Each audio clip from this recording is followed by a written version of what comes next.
Hello, people. Welcome to Just Asking for a Friend. And today is going to be a very special episode. I am not the normal host. That's obvious.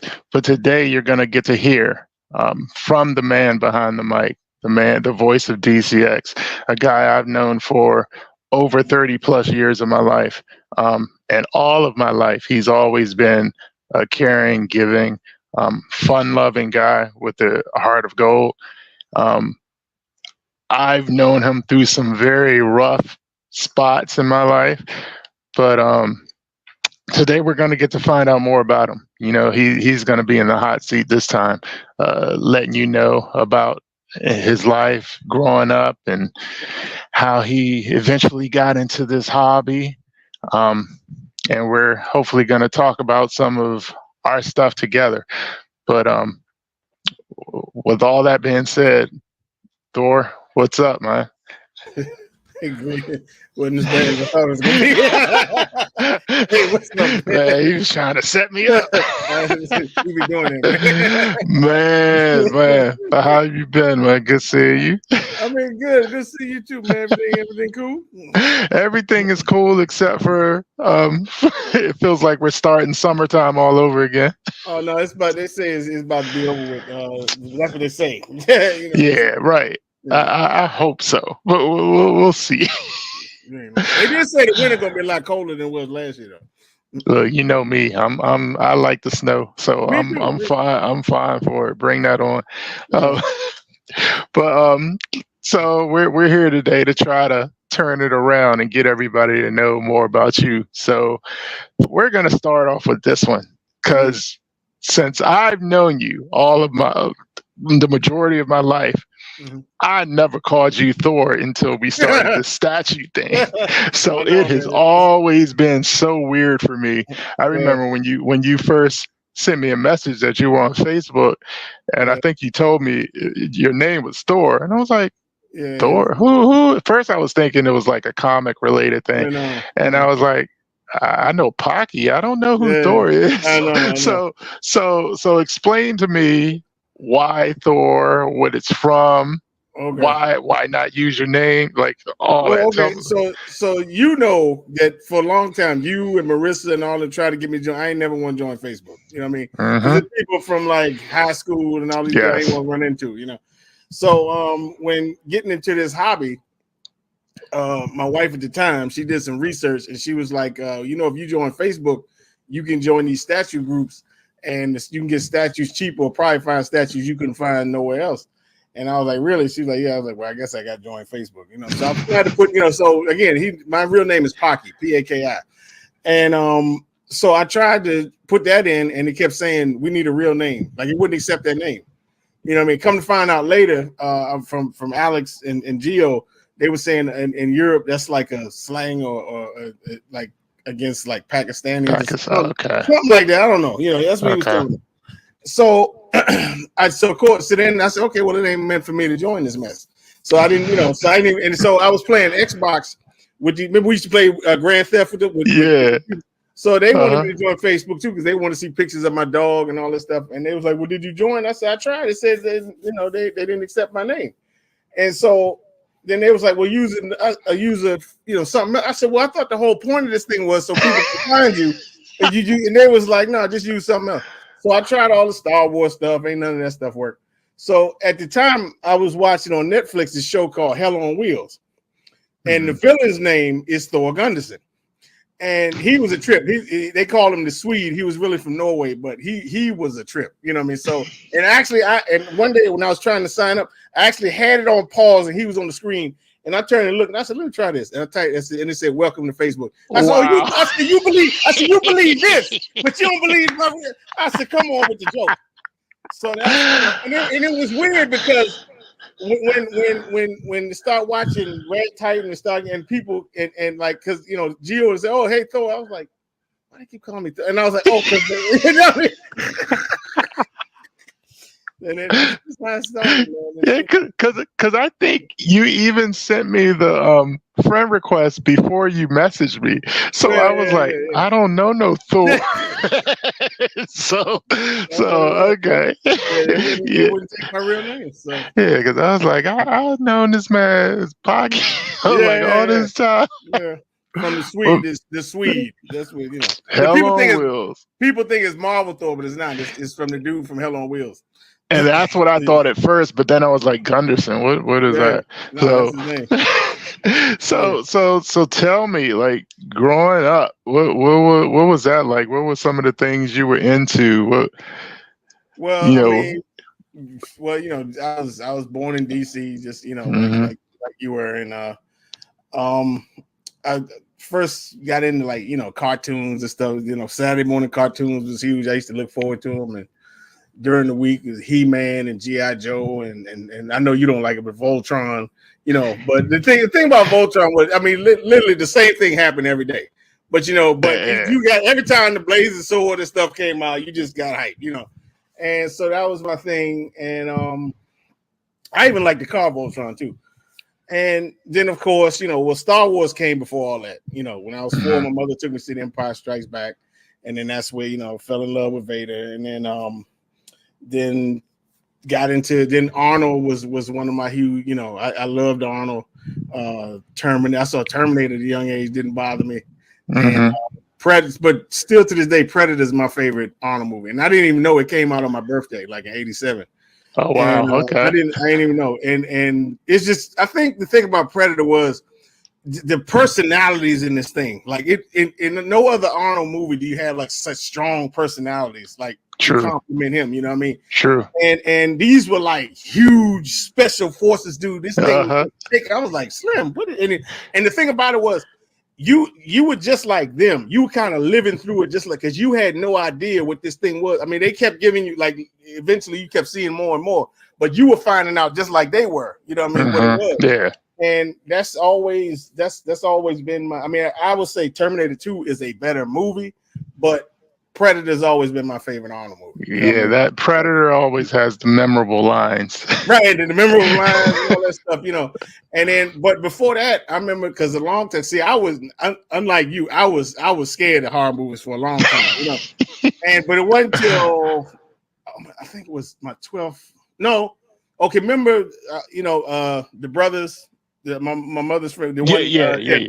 Okay, so the one that collected the comics, he came over one day, and he said, "Man, have you seen Aliens?" I was like, "Nah, I don't want to see that." He said, "No, you got to see it. You got to see it." And so we walked through. They had like a video store close, and we walked to it, and we rented Transformers the movie and was Aliens. this like Blockbuster? It was like, no, this was over there on like Riggs Road, and they had some off-brand. How they do. Okay, so this wasn't Piney Branch. No, this was over when I was living on Eastern Avenue. Okay, and, this was before I moved to Piney Branch.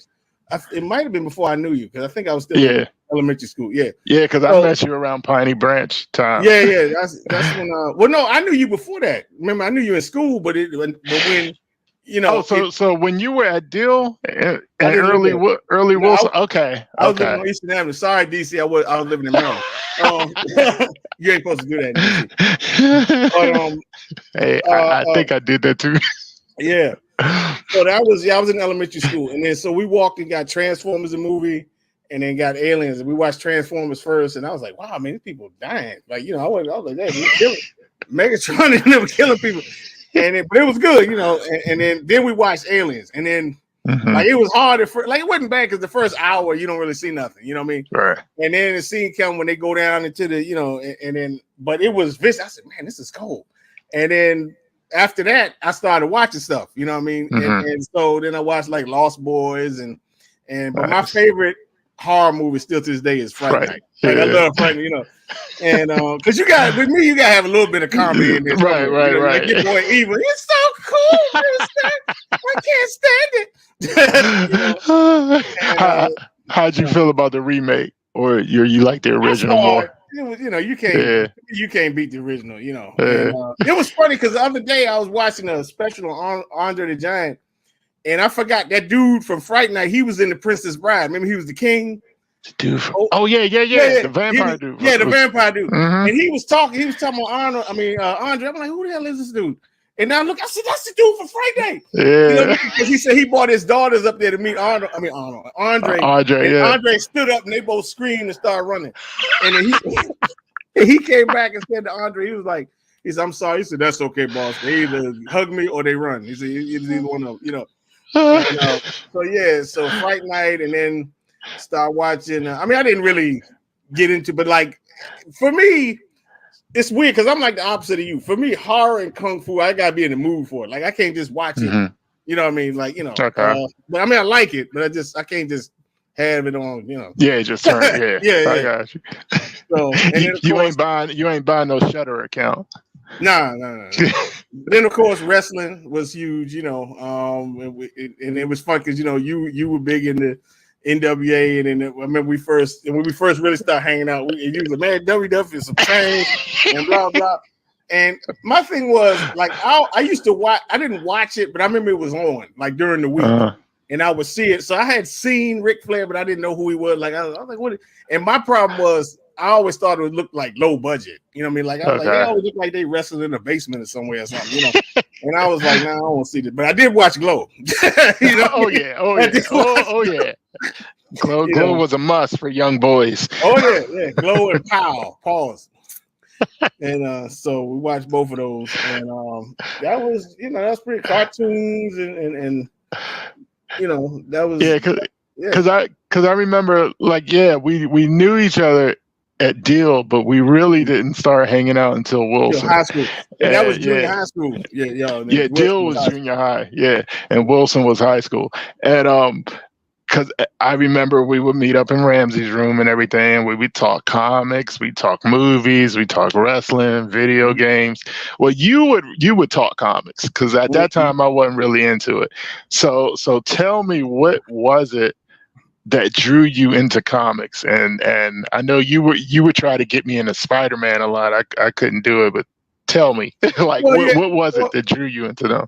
Well, again, my mother had this friend that she went to high school with. She had 3 sons, and the middle son, he collected comics. I mean, he had a huge collection, and then we would go over there, and I'd be reading and everything. And then my god brother, he started collecting G.I. Joe. It was all around the same time, like around 80, I want to say 87, 88, something like that. And then I don't know, it was before that, because I remember I bought my first book was G.I. Joe book with Snake Eyes and Stone Shadow. They were fighting on top of this New York subway train or something. And Danny told me what number it was, but I can't remember. That was my first comic book I ever bought from 7-Eleven. 7-Eleven was my first comic book shop. Mine too. And, yeah, that's always everybody's first comic book shop is like 7-Eleven or something like that. But then back to the brothers, he told me, so yeah, they got conventions, and I was like, wow, But then he took me to Geppies, that's our comic book shop. It was up here in Silver Spring, Maryland, and it's still there. It's not Geppies anymore, but it's called like Alliance Comics now or something. And then we went there, and then they had like these flyers and said, well, we had these comic conventions, and it would always be like on a Saturday, and we used to have it was like a convention hall called the Silver Spring Armory. It's not there anymore. They tore it down. And we used to go, they had them there, and then then they had like another company called Jubilee that had comic books. They would have them all over. And anime. Shout out to Terrell. They had this one guy who would sell anime tape like Akira, Fist of the North Star, and all that stuff. And he was always like in the same spot. Like as soon as you walk in, he'd have a TV on, so whatever you wanted, like you could watch it before you buy it. And he had all these tapes, and then so a friend of ours, like it was not just me and him. We used to hang with 2 other dudes, Yeah. And one of the dudes, I told them, the first time they didn't listen, but like the first, like you gotta take a backpack for all these books. Right. And so we would go, and then we would get home, and one of the dudes would jump out and he'd had like 10 video tapes. So where'd you get this in? I got it. So he, I don't know how, because the guy's standing right there the whole time. So I was like, how do you get these things, man? You know what I mean? But he did. And then remember when he used to write the price tag and put them on the book? Change it. My God, yeah.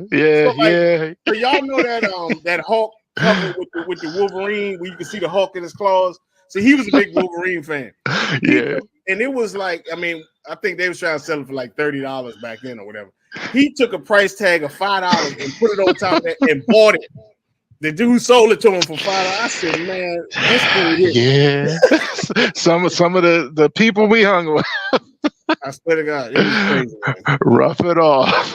And then I remember, like, about a year into our collect, that's when Image came out. And then y'all, you and Terrell said, man, this is better. I was like, well, y'all can collect that. I was big into Image. Yeah. So, yeah, like those conventions, that was like the first time I saw Akira, Fist of the North Star, Vampire Hunter D, and to this day, and then Ninja Scroll. Like to this day, I can't really get into most of the new anime, but those are Go 13. Yeah, I can't get into most of the new stuff now. But so back to the comic stuff, because you were also, we ain't get to the Star Wars yet, but you were also a Spider-Man guy. Because you tried to sell me on Spider-Man for a long time. Well, I didn't understand how you worked. That then, you know what I mean? Like I didn't know. You know. But it was mostly because I used to love Spider-Man and His Amazing Friends. You know. Okay. And I guess it was really because of Stan Lee, because he come on and said, "Get ready, true believers." Yeah, you know. And then you watch it, and then the Hulk would come on, and so like that's when I started liking Spider-Man. But I read Spider-Man for a long, but like again around like Spider Island to me is, I think I started to outgrow it. You know what I mean? And then started working and met Eric. We had this guy we used to work with, and he's another story. Eric. Wow. Yeah. He collected comic books too. And he started reading Thor. So then that's when I started reading Thor. And the first one he gave me was volume 2 of Thor when he fought Gladiator. And it was 2 books, and it was one of the Kubert brothers did the artwork, really beautiful artwork. Nice. And Thor fought Glad. It was good, you know. And then I started reading it. Then eventually, Odin died, and he became the king, and just started to get slow. And then eventually, Jane Foster too. And I said, I ain't reading this. Yeah, that switched off. Yeah, Eric was a corrupter of a different sort. We need a whole nother show. Yeah, and it won't be family friendly. Put it like this: before there was DCX, there was Dynasty. Yeah. We ain't gonna get into that. No. I mean, we can if y'all want to. But. Yeah, I think that's a whole different show. But so the obvious thing is Star Wars. What's like, you already talked a little bit about seeing it with your mom, but what really, like, what was the trigger for that, and specifically for Vader? Because knowing you as long as I have, like, that's not your personality. Like you are a humble, nice, easygoing guy. So almost the exact opposite of Vader. So what got you to Vader? Well, when I was a kid, like a little kid, I've always been overweight and everything. And kids at school, they tease you and they don't care. Trust me, little kids, they don't care, man. They tease you. And then so I'd come home crying and everything. And my mother, what's wrong? She said, I said, Mom, they teasing me and everything. She said, don't, she said, you keep being you and people will love you. You know what I mean? And so that wasn't, you don't want to hear that. You make these kids stop teasing, So anyway, right. So when she took me to see The Empire Strikes Back, and before we even got there, they gave out these booklets with like all these pictures and everything, the movie. And so I remember before we went, I was sitting at the table, we was having cereal or something. I'm looking, and I got the Yoda, and I was like, man, what is that? And so then I kept turning, and finally got the Vader, but it was that scene where he's on the bridge in the beginning, he's looking, you just see the back of his helmet. I said, man, who is it? You keep turning, and you see the one where he's standing, where he's about to fight Luke, he's standing on the steps, and you just see like his silhouette. I said, man, what is that? And I just kept looking, I just kept coming back to, I said, man, who is this guy? And then, so anyway, we went to go see it, and I remember he came, I said, oh, there he is. And then I noticed that whenever he walked in the room, people would straighten up or back up and move out the way, even when they would mention him, like remember when the guy lost the millennium, thought he lost the Millennium Falcon, and everybody just like they looking at each other like we ain't gonna see this dude no more. You know what I mean? And I said, man, that's what I want. I want people I walk in, people just move out the way. You know what I mean? And then came the part with the guy, you know, he came out of light speed too fast, and they told Vader, he said, oh, Osmo messed up. Don't worry, I'll take care of it. And he turned around, and then I didn't grasp the concept of the Force at 4 years old, but like I knew when he was choking this guy, I said, he's doing that somehow. You know, I couldn't, you know, I didn't know what I said, but he's doing that. And then at that moment, Vader became my guy. You know what I mean? So wow. ever since then. so you wasn't trying to hear the wisdom of Mama Smith. I mean, eventually, you know, like, but when you're young, you know, that don't mean nothing. You be like, what are you talking about, man? Like, that ain't helping me. Right you know? Now, right. Yeah, that's not like you don't want that long solution. Yeah, no, but yeah, that is a nugget from her though. That's definitely a nugget from her. But like, I mean, she was right. Yeah, absolutely. Because so like one thing I always felt about you, you're like the gatherer. You are the guy that people flock to. Even, you know, coming up when we were in high school, we would always come to your place for the video games, the movies. You get us together for the conventions. We do the pay-per-views. You even attempted UFC one time, and that whole Anderson Silva leg break thing kind of scarred you for life. Yeah, but and you know, so you always had that, and then like even when you got older with the sports bar. And let me tell you folks something. Yes, at the X Mansion, Thor would put on a show, but before we were doing the X Mansion, this man would lay out a spread, and it wasn't like, you know, special events. It could just be a random Sunday of football, and he would have the spread of food out and inviting everybody over. So you were always the guy that would get people together.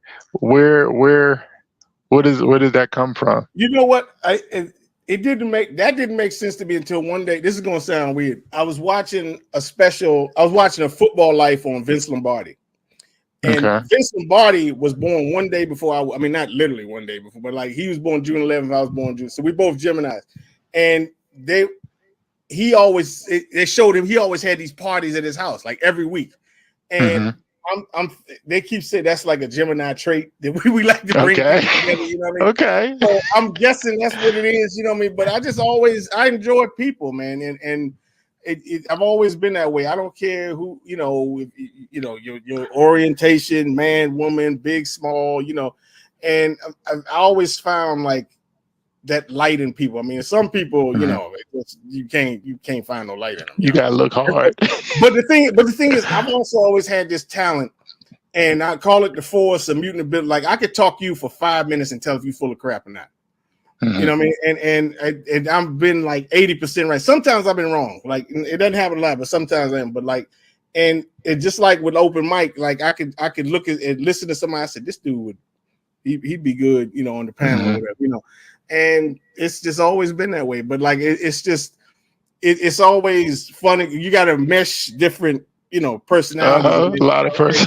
Right. So like, you know, with the sports bar was always a trip, you know, and I mean, it was a trip. You know, we get, you know, my mother cussing out.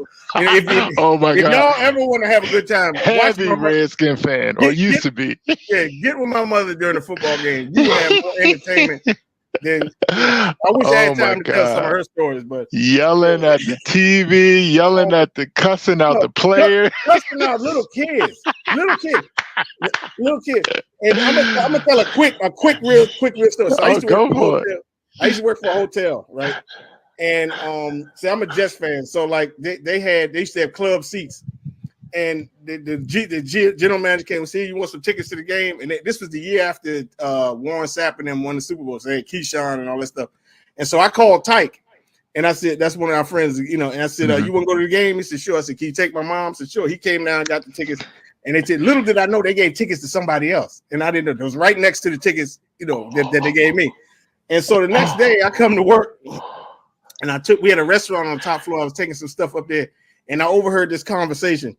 And one of the guys said, "Yeah, man, the game was great, but man, this woman, because they lost, of course, this woman is sitting next to us, and I just knew. I just knew. I said, and I went. I said, "Excuse me, I couldn't help but overhear your conversation." I said, "Can you describe this woman?" He said, "Well," I said, "She about this tall." He said, "Yes, she got curly hair." He said, "How you know all that?" I said, "Do you know who that was?" He said, "Well," I said, "That was my mother." And the look of horror on this dude's face, like, "That was your mother?" I said, "Yeah." It was hilarious, man. Mama Smith. Oh my God, man. She is not to be messed with when it comes to football. Not doing no football game. Not to be messed with at all. So like your mom is obviously a character. Oh yeah. But like what are some favorite memories with you and her coming up? Well, besides Star Wars, of course. Okay, well, here's a good one. I remember Christmas '93. She used to make this key lime pie for years, and then for like 3-4 years she didn't make it. And I'm like, "When you gonna make the pie?" "I ain't making no pie." I was like, "Dang." So this was before eggnog? No, she always made the eggnog. I don't like eggnog. She make this eggnog. Everybody be telling us eggnog. I said, "Y'all be my guest." And then, so I come to the tree one Christmas. I think it was one of them Christmases I got Madden. I was still living at the house by your aunts, and it was you know how they got those tags you put on the gifts. Where it was a tag, and it was a ribbon connected to this tag, and the ribbon went somewhere. So I'm walking, I'm looking at the ground, following this ribbon, and next thing you know, the ribbon started going up, and it went into the freezer. And I opened the freezer, and it was like 4 pies in it, 4 pies in it. And I didn't even get a knife. I went and got a spoon and just started. Boy, use a knife. And the pie, I waited years for them pies, man. So, oh my God. Yeah. So what was their punishment, or she just no punishment? That's my pies. I don't care. Cut them with a knife. Oh my goodness. Yeah, because I remember, like, Thor was neighbors with my aunt, so that I guess it was. Yeah, we didn't know it for a while, and then one summer we just. I don't even know. Did we see each other in the store or something? No. I went out. I took the trash out back, which I rarely. I mean, for some reason, I didn't go out back much. And I heard somebody call my name. I look around, and you were standing there. I said, "What you doing here?" He said, "My aunt live here. I be coming on the weekend." I said, "For real?" He was like, "Yeah." So then that's when, Yeah, that's what started everything. That started the Blockbuster days. We, back in the day, we used to stack the VCRs and do, all that kind of stuff. Oh my goodness. I already know the answer to some of these, but favorite TV show, favorite movie, favorite video game. What you got? I mean, TV show is hard because you got like different genres, but I would say comedy is Sanford and Son. Okay. The one you term Sons of Anarchy is, look, anything you willing to get a tattoo of. Yeah, that's the best, like some of the best writing I ever seen on the show. You know what I mean? And and at first I kept saying, "Man, I don't see no bikers," but. After a while, like I kept using you and our friend Mike is keep watching. I was like, all right. And eventually I was like, okay, this is. And then video game, man, that's tough because I really like. It's funny. I've been matter of fact, these last 2 weeks I've been watching Metal Gear playthroughs, like from and everything. So that's hard, man. Video game is hard. That's not stirring. Is that stirring up your juices for some more Metal Gear? Yeah, I mean, I guess it's. I don't even know because there's so many. Dang, so I just thought you were gonna say God of War. No, actually, you know what? Gears of War. Okay. Because that's your other. That's the other. Yeah, that's the other tattoo. Gears of War, because that is to this day the best online experience ever, and we had so many good times playing Gears of War. Yeah. And then after that, we do wrestling and everything. Yeah. Gears of War got us out to Detroit. Yeah. Got us out to Detroit. And more crazy stuff.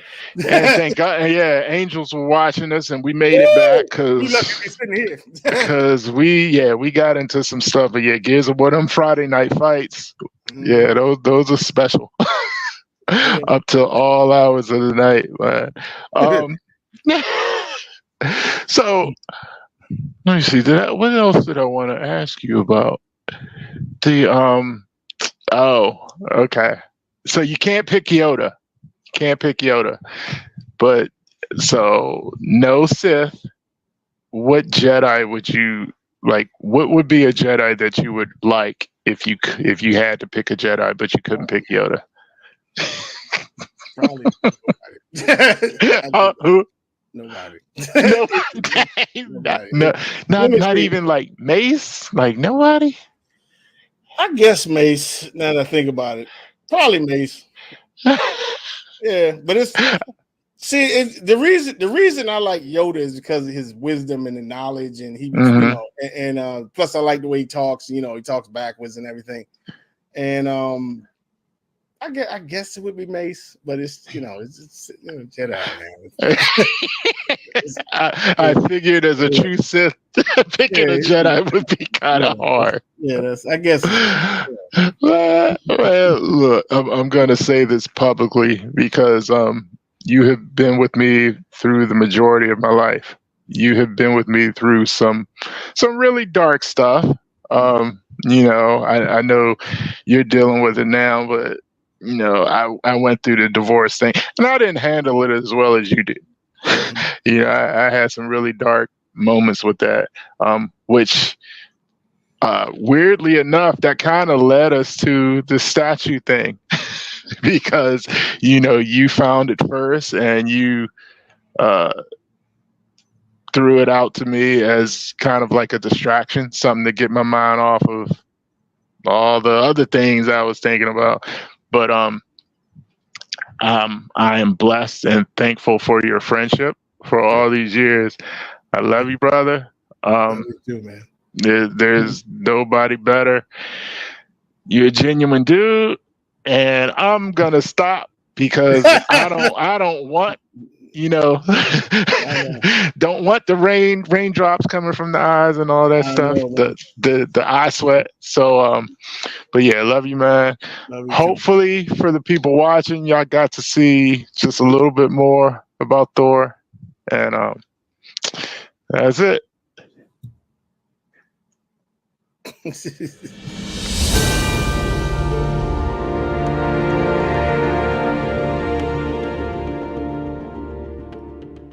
Welcome to Just Asking for a Friend.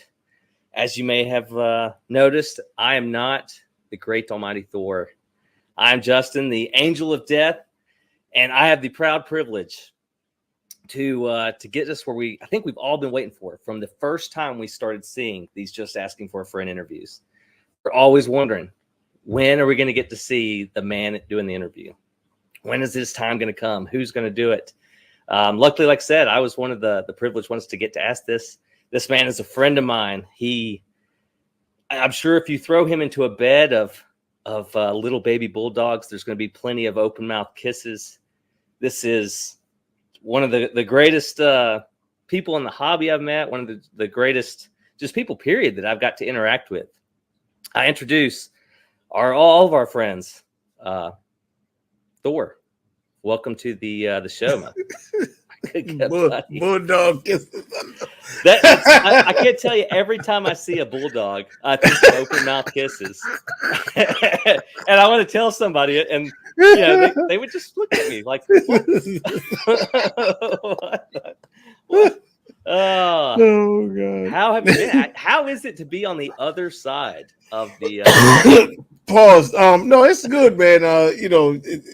You interview folks and you get to, and sometimes I kind of don't want to overshadow the person's interview and everything, so I don't want to tell too much, but it's a reference. But it feels good, man, to talk about yourself, because a lot of times people ask you and how did this happen? So now it's good to let folks know, you know. So, but I appreciate you, man. I appreciate you coming on and doing this. Of course, like I said, I contribute. Or I say it's somewhat your fault. I guess to allow me to come out of the chats onto the camera. So a lot of the people in this hobby, you know, the ones that hate me, I've just directed them towards you. It's mainly your fault. You're in a Tim's. Y'all made this monster. That's true. We did. So let's kind of dive right into it, right? So you had your start. You've had, you know, what built your collection, that type of stuff. You got into the YouTube world, right? Do you feel like now that you've done it for so long, has it changed the way that you see things, the way that you maybe even with the way that you collect? Do you have a different opinion of how you started from where you are now? Oh, most definitely. When you first start with this kind of thing, it's like, you know, you see a whole bunch of, I want this and I want this and I, you know, and I guess, I don't know, I even changed way before COVID started, you know, because again, and I guess it is because of YouTube, because, you know, Chris, Batman Statue Collector, has something to do with it, you know, and because perfect example was I used to have XM Ghost Rider, and I had always wanted that piece, you know, because it's a great piece. But then after a while, I looked at it, I was like, I really don't care about this guy, you know what I mean, like as a character, you know what I mean, and then so I started thinking about it, and I was like, okay, well, why do I like Star Wars? Obviously, Darth Vader. And I said, and then I saw Chris one day, and he's got all these Batman villains lined up and everything, and I'm thinking, well, how cool would it be just to have a whole collection full of Sith Lords? You know, since that's like that's the main. I mean, I love Star Wars, but that's like the main reason I watch Star Wars, to see the villains and the Sith and everything. So then we had some custom companies start making Sith statues. So I just changed, and that's, you know, that's been my collection so far. And for what people tell me is, man, you are disciplined, like, you know, because I mean, I ain't gonna lie, there's been a lot of like there's Sideshow Domino. I always thought that was an amazing piece, but, you know, again, I don't collect X-Men and none of that stuff. So it's I found a focus over time. You know, it took a while, but I've eventually found a focus. That's what kind of I was directing. It's like you do have a strong focus, and so many people, like you said, when you first dive into it, it's so much excitement. It's I got to have everything, right? And then the longer people are in the hobby, you see them start to be like, focus. I got to focus. I got to sell all this stuff. Focus. Do you feel like because you have focused on Star Wars, I know it's a great passion of yours, great love, but like you said, that domino piece, do you feel like it makes you miss out on the pieces that you have love for? Like, and then on top of that, especially, you know, being in the YouTube world in the spotlight, I've seen sell stuff in their collection, and they say that they're selling it for a friend because they don't want people to think they're a sellout. Exactly.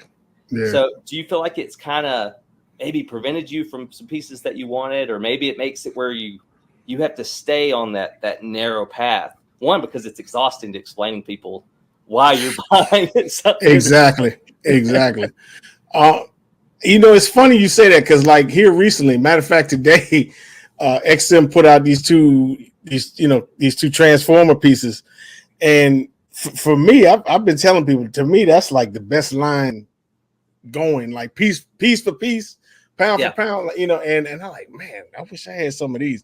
But it's just, I just see it is nice, but I just got to enjoy other people's.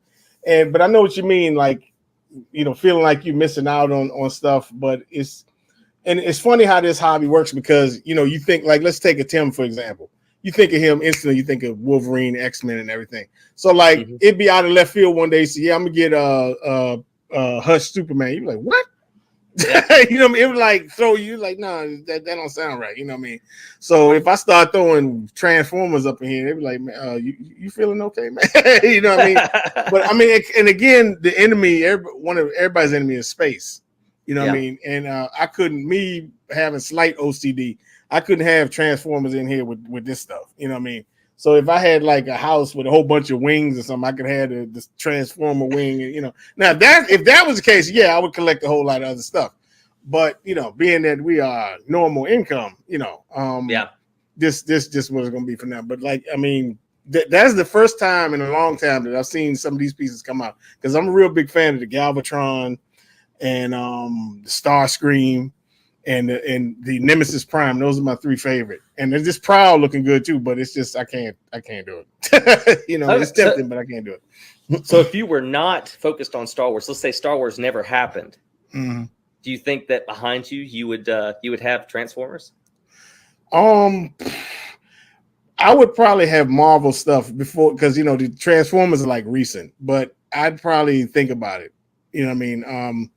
I definitely had some Thor pieces. I probably have Breaker, Brimstone, and somebody made a custom God Butcher, was a great piece. And because I used to have Bowens, and I had the Spinning Hammer Thor, and I had Loki, and I had Odin.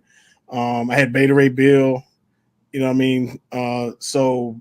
And I'd probably still have Ghost Rider, because I like DC, but I'm more of a Marvel guy. You know, I probably wouldn't have no Batmans or Supermans. Or I do like the Green Lantern. I might get a Green Lantern, but that'd probably be it. You know. But I'm curious, since you do have Star Wars behind you, and I'm sure I'm curious. Do you ever get tired of talking about Star Wars? I get tired of talking about it with people who don't understand. Like, take Ahsoka, for example. And I hear these, I fell asleep on it and all this stuff. And I asked, have you watched Rebels? And no. I said, well, that's why you falling asleep on it, because you have no idea who these people are. You know, because this is basically like Rebels season 5. And so, like, those are the people I get tired of talking, you know. But when you talk to other Star Wars folks or people who ask, you know, what is this about? I don't mind doing that. But you know, when it's folks that you know just poo-poo it and then have no idea what's going on, that I get tired of. Yeah. You know? But I will say my son, he's big into Star Wars, right? Mm-hmm. And before I was like, oh, you don't know who this is? How dare you, right?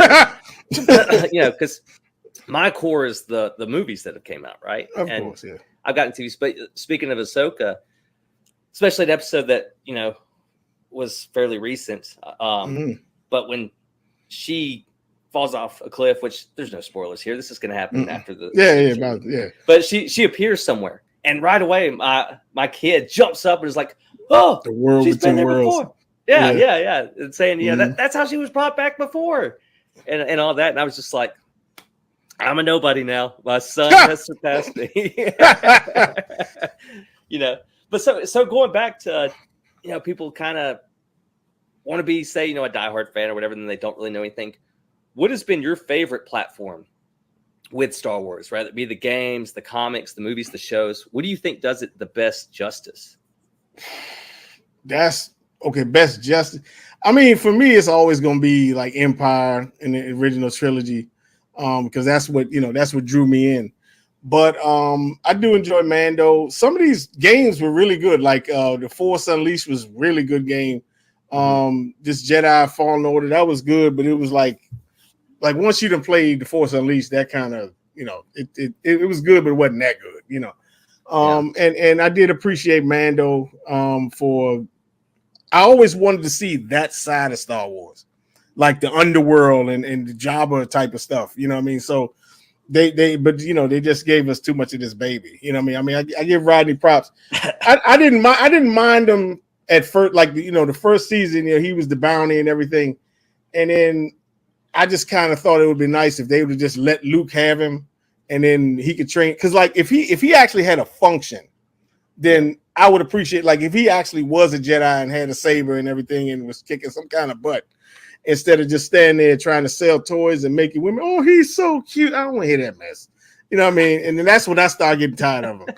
And now, you know, now he's walking around in droid bodies and I'm like, no, come on, man. Don't do this. You know, so then that started to get, you know, but the only ones, like, I don't know, man. Everybody loves Andor, but it's like I couldn't do Andor. Like, I watched it, and because what I was expecting was like espionage and like I knew there would be no Force and no Jedi and no bounty hunters, but it was like, you know, this dude he got some deadbeat dude in Star Wars. His mother's coming out when are you gonna get a job? I'm like, in Star Wars, really?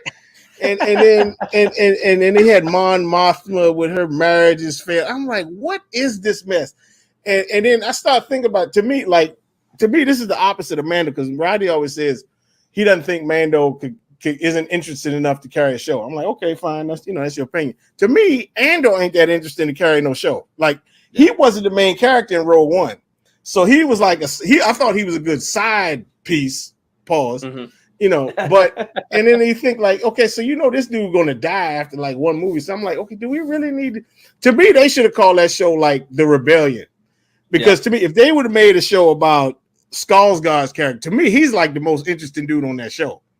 And the parts with him and Saw Gerrera, I thought those were like the best. If these two dudes with the show, I'd be in for this all the way. But like some of it, like, and I'm like, well, how did this get 12 episodes? Because like some of them, I kid you not, about a quarter of the way through almost every, like about 3 of them were really good, but about a quarter of the way through almost all of them, I caught myself like on my phone. I'm like, oh, this still on? Oh, okay. And it's just, I don't know, man. That's the only one that I really just couldn't. I had no use for it all. I was like, yeah, I can't mess with this. But the rest of the stuff, I've been able to rewatch a lot of the other shows, but yeah, Andor, I couldn't even finish. Andor is, yeah, man. I was like, what is this garbage?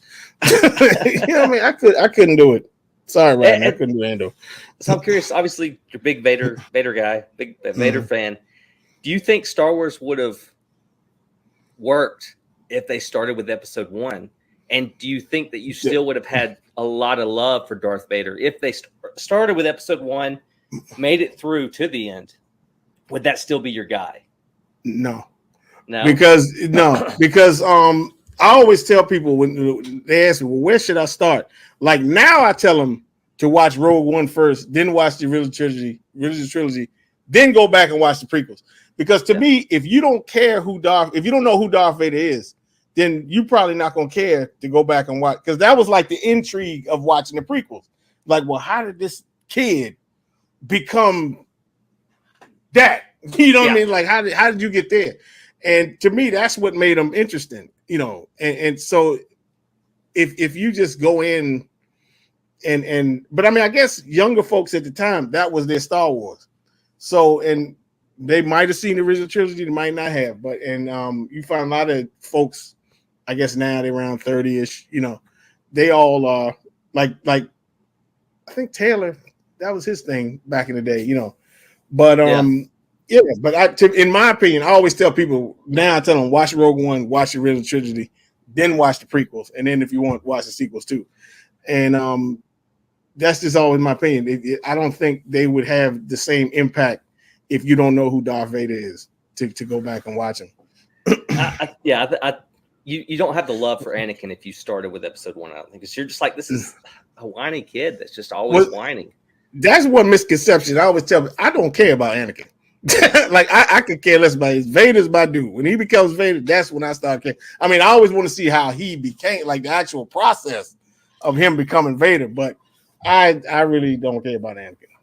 That's just always And talking about the shows, the Star Wars, your passion is there, right? Mm-hmm. And do you think in today's hobby is that what is missing? Because it feels like something's missing from today's collectors from even just a few years ago. Is that passion for it? And like I said, even if you didn't have Star Wars, you would have gone Marvel. I've got Marvel DC, but I'm still when it comes to statues and even some comics, I'm all in on Marvel. But then if you go to like what WB has done with their DC cartoons and stuff, it's like, well, that stuff blows away a lot of the movie stuff, especially with Marvel movies. But if you're just in this hobby based on what movie is popular, it kind of seems like how do you maintain that? How do you work hard for a piece for your collection, right? And then you can sell it when it's it comes in. You've already lost the hype for it. Exactly. But I guess because you've basically been hardcore into Star Wars since you were young, so I guess that's what drives your collection. So to me, when I see it, when you stay focused, you may miss out on pieces. I mean, that's been your focus the whole time. But do you like or I guess maybe that's the wrong thing to say. Do you like where the hobby is headed? I don't know if anybody does, But you see, if you there are so many YouTube shows, which is great. Everybody can view their opinion. Mm-hmm. Do you, when does it get old about complaining about a shipping price or anything? Like the stuff behind us is ridiculous. Edition size, all that kind of crap. Stuff we don't need this stuff, right? So, is there, other than space, I guess even for you though, do you have kind of an order where if a new piece comes out that you're more passionate about, do you have a chopping block, like one character? Because I would assume you're the face where if you add one, you got to get rid of one, right? Or do you just say, I'm done, this is it, I'm happy? No, I don't think I had to get rid of anything yet. I mean, I haven't thought about getting rid of something. I do have underneath Sidious I had to move him. There's General Grievous. I'd probably, if I had to get one, that'd probably be the one. I mean, it's a great piece, but like again, he's not technically a Sith, Mm-hmm. But I was surprised to find out how many people in this hobby have not read a comic book or haven't watched some of the animation, and some people have. Don't get twisted. Some people have, and they're really well informed, and they've been fans since young. But I would say about 65% of these people I talk, they have never picked up a comic. They don't know because me and Jerry talked about it. He was like, yeah, these people don't know. I was like, yeah, it's crazy. And I'm like, so, and I think, well, how do you get like you said, the drive to buy this stuff if it's just about these movies and stuff, and that's it? So that always kind of bothered me. It was like, yeah, that's you got to have some kind of attachment. That's like I was talking about with the Ghost Rider and everything. And then now it's really trendy, in my opinion. One comes, especially like if you collect Batman or something, which come out basically every like almost every other week. Like we done had how many Poison Ivies that came out in the past 4 months? About 3, and that's no exaggeration, about 3 or 4 of them. And it's like, okay, well, I got this one, but this one's better. I'm just gonna get rid of, and the turnaround and people feel like they gotta sell like 4 and 5 and 6 statues just because all this new stuff is rolling out. And I'm like, dude, I mean, I haven't sold a statue. Like I sold one statue last year because I had to, because I had some car trouble or something. Yeah. But I'm not gonna mess around and people feel the need just because they getting out of the hobby that they gotta sell all this stuff. I mean, not getting that they're done collecting. Like, why does that mean you gotta sell your stuff? If you're done collecting, your collecting is complete. Well, you got you spend all this time and hard money and shipping and because I never knew there'd be so much construction in this hobby. I'm building all these shelves and all this kind of crap. And you did all that just to sell it? Like, come on, that part always. I mean, but you don't know people's situations. But I'm just saying, if par for you having a medical emergency or just to sell, you've done all this collecting just to sell it at the end. That never made any sense to me. Yeah. So do you have an end game? Oh yeah. Yeah, I could stop right now if I wanted. Like, yeah, I could. I do want a few more Sith Lord. Like I'm missing. I had to sell my Nihilus. I want to get him back. I do have a Doku coming in. I mean, literally, once I get all the Sith Lords that from like the comics and Knights of the Old Republic, I could stop. Wow. I'd be fine. And you'd be happy the version you have, or do you strive to have the best version of that character? If I would like one piece, I would like to change. Like I like the XM Revan, but like if I never got it, I'm perfectly fine with this one. And I'll let you know, Rodney, if I ever do get it, you can have this one. Because I know Rodney likes this one. So like if I ever got the XM Revan, I'd give this one to Rodney. But other than that, they know, and it's funny because I'm actually glad because one time I sold I had the sideshow Darth Talon, and I'm glad I did that. I didn't do it on purpose. Like it just what I was always going for with this is like you got all the Sith and they all sort of like facing one direction as if it's a battle or something about to start. And the Talon always bothered me because she's doing like this side kind of thing. It looked like she's walking down the runway or something. And I'm like, it just never looked right. No matter which way you turned and look, she didn't look right. And so I sold it. But and I said, I'm probably never gonna get this piece again, which I know now I won't. And Junior was getting rid of this. This is a custom one, and I like this one a million times better than I like that one. Like this one is freaking amazing. So it's like, and plus it works. She's facing forward. She's holding two sabers, paws. But I was talking with Franco, and we were talking about, you know, how some statues they've got, you know, 3 or 4, especially in the custom world, you get 3 or 4 different portraits.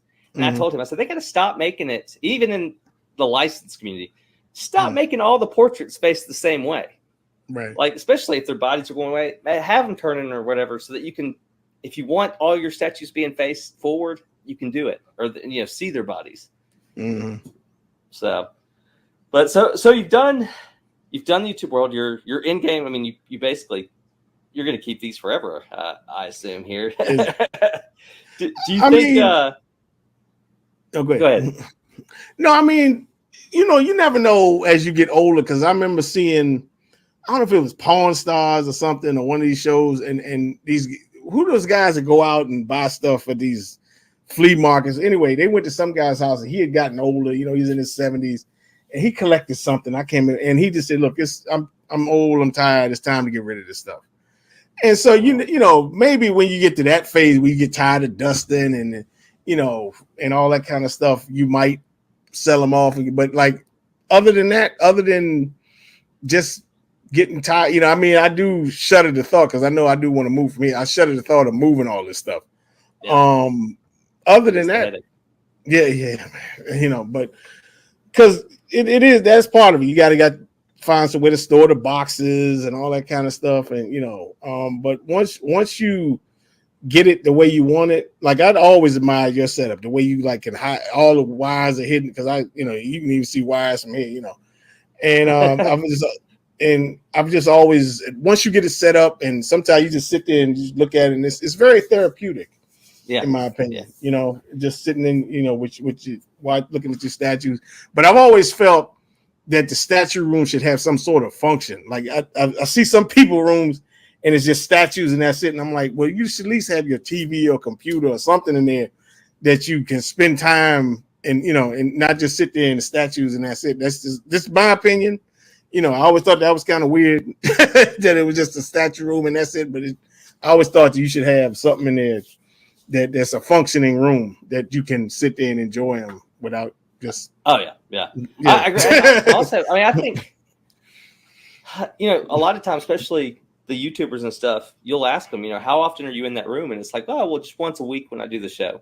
See? So it's like, if you didn't do the show, would you ever be in there? Exactly. And I think that's kind of what that it seems to me the hobby has changed so much.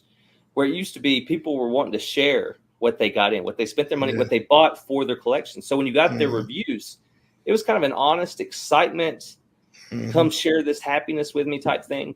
So now it's, I got to keep everybody entertained. Right. You know, so you got to be the dancing monkey. So you've got to constantly get stuff coming in. And if you don't have stuff sending you stuff for free, you got to sell to make this one. So I think it's, you definitely see changes. Do you have, kind of where you would like to see the hobby grow to? Like, what do you think there's maybe a hurdle we can get over if we can just get past this and get to this? Or do you think it's kind of behind us? I think it's behind, you know, it's definitely, it's way different than when I personally, you know, got into it. Yeah, back then, plus one thing is this. When I first got in, there wasn't everything available. Like there wasn't characters. Like now, any genre you can think of, Power Rangers, Jurassic Park. Which I want to say, I saw you say you would get rid of Power Rangers on one of your things that was I would. How dare you? I've never been a Power Rangers fan. Like I was always Voltron. You know, that was my thing. You know, but I must admit, there was one time when I remember they had, I guess the new season of X-Men or whatever was coming on, because I always was a fan of the show, you know, the animated show. And I remember they premiered it. It was at night. I think it was a Friday night before, you know, they did it before Saturday. And they did Power Rangers came on before that, and then all the shows that was gonna come on Saturday came on for some reason on Friday night. And I was waiting for X-Men to come on, and they showed this part, and I'm like, I'm just watching because I'm waiting. And it was actually pretty good. I was like, wow, they do all this kung fu and stuff, and they kind of slowed it down. And it just wasn't as hokey as it usually was, in my opinion, because I always thought Power Rangers, the people jumping out the ground and all that stuff. But this one was actually pretty. I said, oh, that was pretty. It still didn't make me watch Power Rangers, but that one was. I said that one was pretty good. Right. So. Well, I know we're getting close to being out of time. Which, I mean, every time we talk, I feel like we could just kind of go on and on and on. Oh yeah, but. Yeah. So this is going to be the last recorded interview of you, and then we got the live interview. Which I'm excited about. Some questions I want to ask about maybe some of the interviews you've done. But from start to finish, is there anything that you would have changed in this hobby? And maybe every YouTube show kind of gives advice for beginners type thing. What is the thing you've learned the most that you would, if anybody, if they don't listen to anybody, but if they could listen to just one thing, what would you kind of pass on? Two things. I would say collect what you love 100%. You know what I mean? But it's always a piece you're going to be tempted by. But I remember, I think Gio said it best. If you collect stuff that you don't love, you're just going to have a room full of strangers. And I said this a long time. I know people claim, and they said it now, but have patience, because usually, something's a ridiculous price or something. You can usually, if you find it and it's not a price you're comfortable with, I'm talking about like secondary, even now with new stuff, because every week you see my man Delaney posting these things 30% off with free shipping and 20, so it's like, well, why even pre-order? Because that's another thing that's changed the game. You wait a year later, you get this stuff free shipping and 20-30% off the price. So Absolutely. The game has definitely changed. So I would say have patience, and you don't have, but everybody, I got to have it now. I got it. No, you ain't got to. I mean, but most of the YouTubers, they want it so they can review it or live unbox it or something like that. But like, if you just the regular collector, run-of-the-mill collector, I would say have patience. You can get it. It's not going nowhere. And I know people, you think it is, but it's not. Okay, something like maybe a custom edition size 30. Okay, you got pre-order that.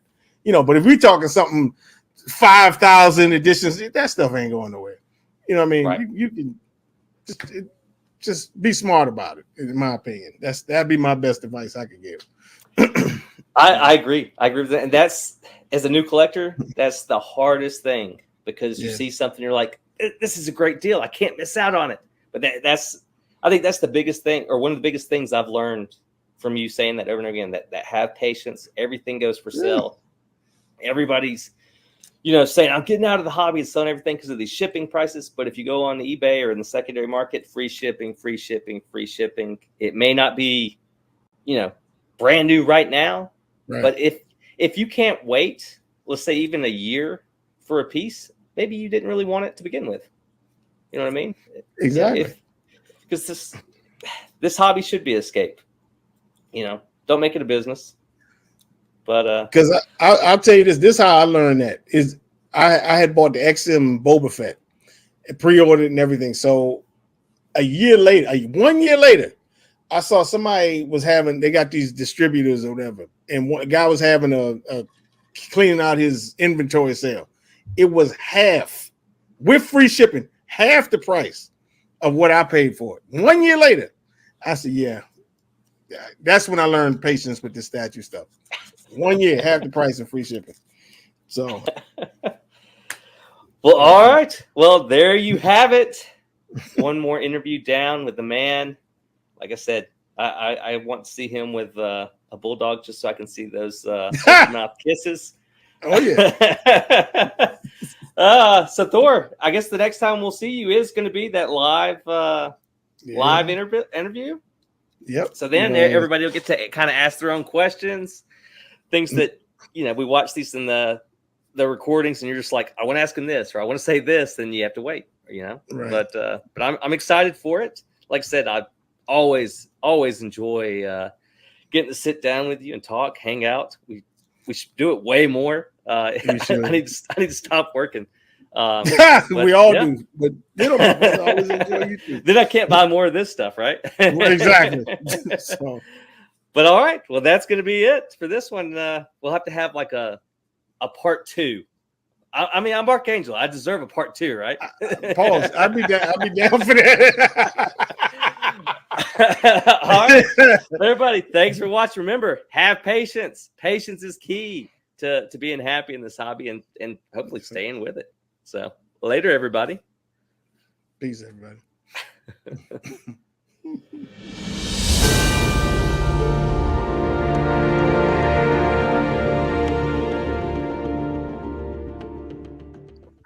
Oh, hi there. Sorry, I didn't see you coming in. So this is the third part of the show. You've already seen Rodney and you've seen Ark, and now you're with me. I'm Alex from Radd. We're going to bring in Thor, and we're going to go through the last part of the show. I've known Thor for many years now, maybe 7, 8 years, and we met quite early on. We were one of the first channels that Thor and Rodney started watching, and it's been great to be asked here. It's been a long journey. We've known each other a long time. We always speak very, very highly of the channel, and we always want them to come on. We always want to interview them. So yeah, I'm here today. So let's bring Thor on. Hey, my brother, what's happening, man? Appreciate how you doing? appreciate the invite, and yeah, it's great to be here. And yeah, should we get straight into this? I mean, people have already seen Rodney's side, they've seen Ark's side, so now it's my turn. We're going to kind of talk more about the community. You know, you guys started off.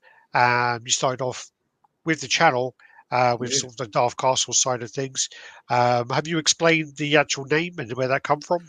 Well, it was fun. I remember the exact moment where we got that name. Because remember in the beginning we used to do live unboxings in the Radd Titan group, the Facebook group. Yeah. And I remember he was unboxing. It was 3 statues, but I know it was 2 of them, but I can't remember what the third one was. He was doing the Prime one, Dark Knight. The first one, the 1/3, and then he did the Bane, the Bane premium format. And right when he finished that, and we were like, yeah, we're gonna do a channel, like they call themselves Radd Titan. I said, no, this is Darth Castle, because he likes the Punisher, which his name is Frank Castle, and then of course me, I love Darth Vader, so we just called it Darth Castle. You know what I mean? So that's how the channel got his name. Copied off thing. Did you know how long that took us to work? I remember you guys telling me to say how long it took, but it literally was like 2 or 3 weeks of me and George like going back and forward, arguing about names, putting our actual all of the letters of our names into some randomizer and making up like words, and they actually come up with some weird sentences as well. And we were like, no, I can't do that. And it took so long. And then you come along and go, yeah, we'll do it that way too. I mean, it was funny because I remember one open mic. We talking like 50 open mics in, and we had Sam Allegri on. He said, you know what? I just figured out why you guys call this channel Dark. Also, it took you 50 episodes before you figured out what. Damn, Sam, I've spoken to Sam in a long time. Damn, it's a blast from the past there. How's he doing? Yeah. He's good. He was at the cookout, I believe. Yeah. So he's he's a good guy. I've seen him in like New York Comic Con a couple of times. He's always with like Brandon Guerrero, wasn't he? Yeah, good guy. Yeah, definitely a good guy.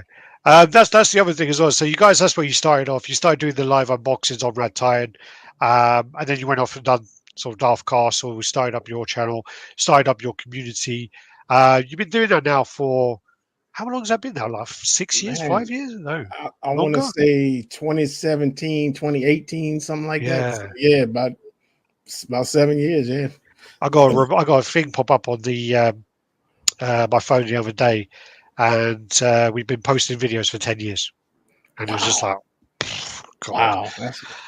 Yeah. When I told George, he was just like, yeah, we should be. Like, have more subscribers, more views, whatever else. I was like, yeah, we should, but hey, that's life.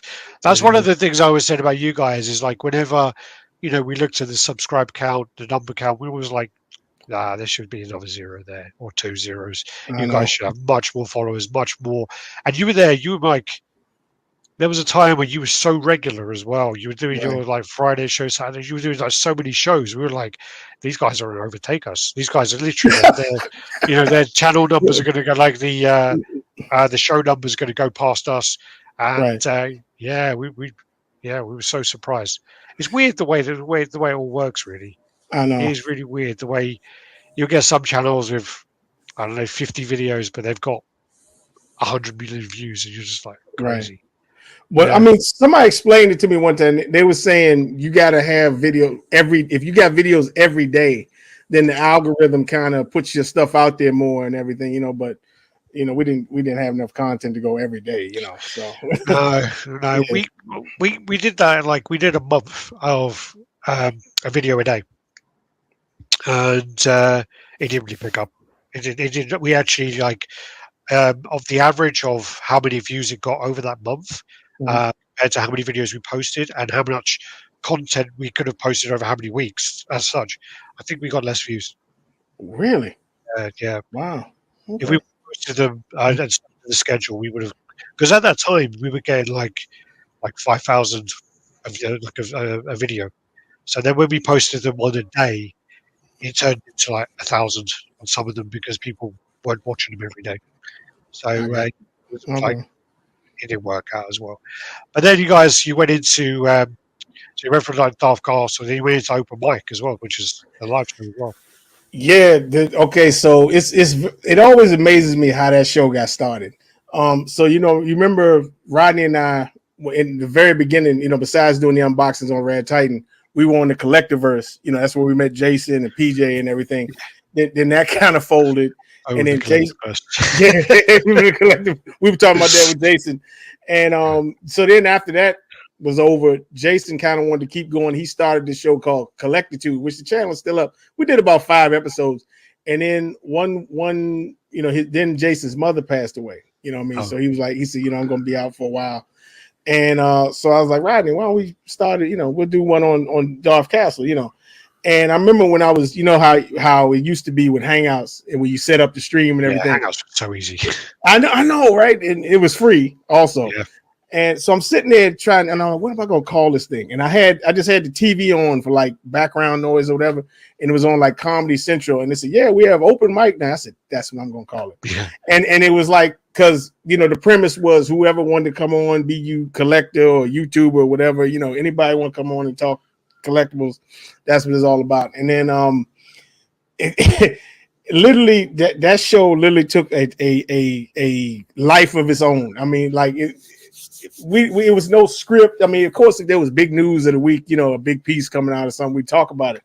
But eventually it got to like armpit hair and taking surveys. I've seen it. There's all the posts still now about armpit hair, isn't it? Yeah. And then Jason coming on with no shirts on, and Tim goes through the drive-through at Wendy's. I mean, it was it was crazy, man. But eventually, when it got to like the height, like doing 1,500 a week views, and then people would hit me up and they were like, man, you guys got us through somebody passed away or something, and you guys kept us laughing and stuff like that, and so for we kept it going for a few years, and then eventually I started having marital problems and stuff, and I wanted to kind of slow down, but then when you hear stuff like how much people enjoyed it, so like I said, well, it's not really for me anymore, really, or us, so I just kept it going because people liked it, and then eventually I didn't have a choice, I had to stop, so I think that's the thing as well, is like George and I have always said as well that we do the channel, we've done the channel, and we have kind of taken a bit of a step back, but we're still putting content out now and again. I've still got some videos to edit, which still got to put them out. But it's the same kind of thing where you receive those comments, you see the PMs about, your live, when's your live chat coming back? One of the ones that stuck with me was a guy who he had a 2-hour journey to his parents, and his dad was in hospital, and he used to drive on a Friday. So no matter what day we did it, he would listen to the week before on the Friday in the car on the way to go visit his dad in hospital. And same kind of thing where, he was going every week, and it was like dreading, the deterioration of his father. And he listened to it as a way of, chilling out and relaxing a bit. And when you hear that, as you say, it does hit you, and it's like, wow, and then it was kind of when we sat down and spoke about it, was that thing about when YouTube changed something to do with the not suitable for children and stuff like that, when you had to click it. And after that happened on our channel, the views literally plummeted. It went down so much. And, we had like, I don't know, the income from the channel has never been that great. But it was it was a couple $100 or whatever a month. And then when that happened, it was just cut down to like $50 or whatever it was. Oh, wow. And then we spoke about it. We spoke about the this and that, and then it was ended up like, well, if we can reach these couple of people and it means a lot to these people, then that's why we'll do it. And it's not about getting the numbers. It's not about having a million views and whatever. It's about those people who are like loyal and watch it, and it reaches them and distracts them from the struggles of life. So totally. Yeah. And then, so from that, so the open mic ran for how long? That will run for years. I want to say at least a solid, I want to say about a good 3 years. We got to 100. The last show was 149.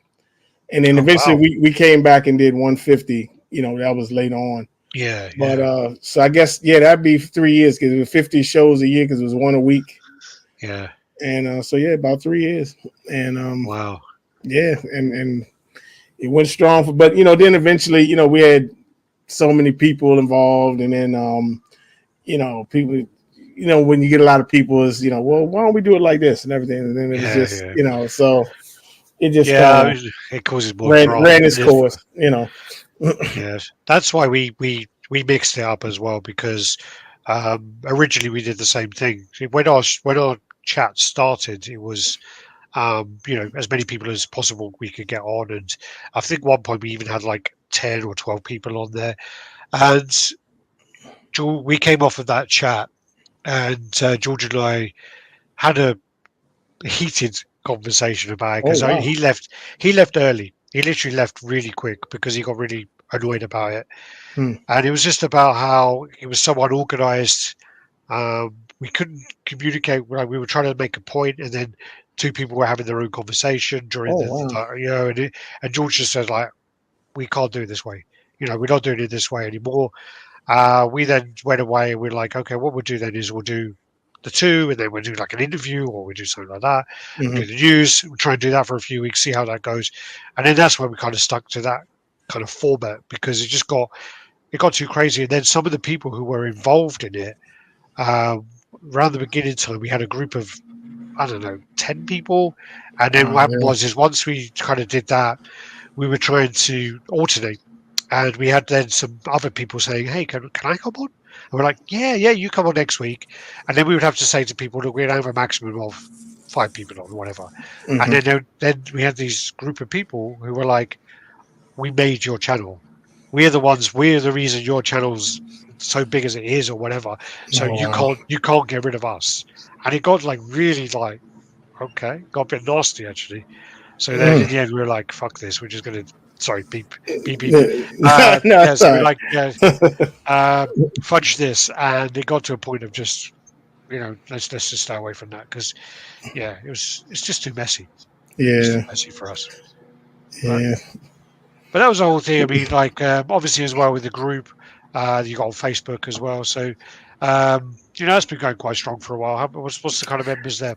Yeah, we started it, when Darth Castle started. This is, I think, even before, maybe a little bit before open mic. And I think it's about 1,400 people in the group, which I never could imagine. And then one thing about this hobby that still to this day like amazes me is like how you meet folks from all over. I mean, like literally, like, like meet you in the UK, I'm in the US. And it's like, and you find out quickly. But I found this out at a young age, because I remember being in high school, and we had my school was like an exchange school we got people from other countries, and these kids came from Germany, and it was like right around the time of Death of Superman. And one of them, somebody in our class was reading it. He said, "Hey, is that Death of Superman? You like Superman?" He said, "Yeah, we don't live on the other side of the moon. We like Superman too." You know what I mean? So you learn that people are people the world over. You know what I mean? They like Star Wars and everything just like you do and everything. And it's just always. And when I remember telling my mom, and she was like, "Yeah, I was thinking about going to." She was going to go to. They went to Spain. I said, "Oh yeah, I got a friend in Spain." And what are you talking about? I was talking about Franco. And it was like, I said, "Yeah, my man Franco live over in Spain." You know what I mean? So, and it's just that's one thing about the community you build, and just how long and then how people help each other get pieces, and I needed something fixed, and can you help out, and and that's how it should be. Everybody trying to, but currently it's a little on the flip on the flip side of that. I mean, there's a lot of great experiences out there. Obviously, we met New York Comic Con. It was when Conor McGregor and what's his name, Khabib, when they fought. Right. That's what it was, because I watched it with Rodney. But yeah, I mean, we met up a few times.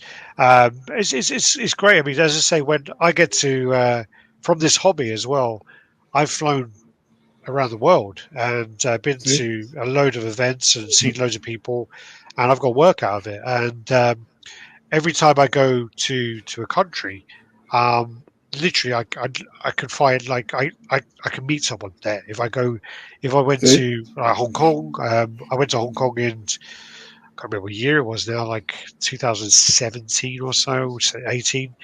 I met a collector there. He took me around all the shops, showed me around, took me to the markets and things like that. I went to Philippines, guys showed me around. Same, and it's Thailand. There's loads of collectors there, and it's just so funny when if I was to go back in time and tell myself and go, you're going to go and create this online thing, and then you're going to know people all over the world, and it's just like, if I was telling myself a 15-year-old self that, I'd be like, what are you talking about? Exactly. What? Come on, man. and also a lot of the people as well you meet, especially with yourself, because you've got you do the cookout, you actually meet a lot of people, you have this whole event, and a lot of them you can actually really class as friends. It's not just 100%. I met this guy online, and he's like a pen pal. So these are actual friends. Exactly. That's great. That's really special. And that's the thing. That's the thing about it is I think, I mean, the pieces are great. Don't get me wrong, but I think the actual friends you meet doing this is will last. One day when you get to be 70 and you're like, okay, I'm tired of this crap, you still got the friends that you met. You know what I mean? So that's a big part of it too. Yeah. Oh, there's guys I've met from collecting, and we chat on we chat on Facebook. Mostly just type it. We just type on Facebook, and then they go, I'm in London. Do you want to meet up for a beer? And I'll be like, yeah, of course. Why not? We'll meet up and we'll have a few beers, have some food. Whole night we won't even talk about collecting. We just talk about whatever. And it's a blessing, really. It's been a really good thing. Obviously, on the flip side, there are some pretty shitty people in this hobby as well. Yeah. That was the whole thing about why we kind of started was, when we started, we were trying to find about information about things. We were trying to find, how would you order this custom? How can you get this piece that's sold out? All these little things. How can you get this add-on piece? Because they did a load of heads and stuff at one point, and it was always top secret. It was always oh yeah, you have to be in the secret group, or I don't know. I got it off a friend. I don't remember, and all this secret squirrel stuff. And it was really frustrating. And that was why, at the time, we would literally we need to just open up and tell everyone everything, and then we did that, and that was the start. So, yeah. What was okay? Let's go from this.